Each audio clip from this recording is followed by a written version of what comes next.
बिस्मिल्लाहिर्रहमानिर्रहीम। अस्सलाम वालेकुम नाज़रीन।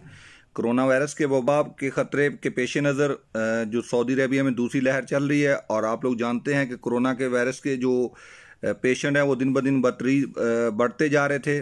तो इसके पेश नज़र अभी थोड़ी देर पहले वज़ारत दाखिला ने एक ट्वीट के ज़रिए बताया है कि सऊदी अरबिया दोबारा से सफरी पाबंदियों का ऐलान करता है और 20 ममालिक के लिए उन्होंने एक फहरिस्त जारी की है कि 20 ममालिक के जो शहरी हैं उन पे ये सफरी पाबंदियाँ लगा दी गई हैं।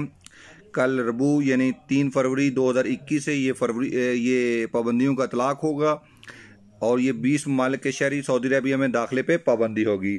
उसमें पाकिस्तान भी शामिल है, इंडिया भी शामिल है, जर्मन भी शामिल है, अमेरिका भी शामिल है, UAE दुबई वगैरह भी शामिल है। मेरा भाई ये अभी थोड़ी देर पहले वज़ारत दाखिला ने ट्वीट किया है और ये जो वबा इस वक्त फैली इसके पेश नज़र ये फ़ैसला किया गया।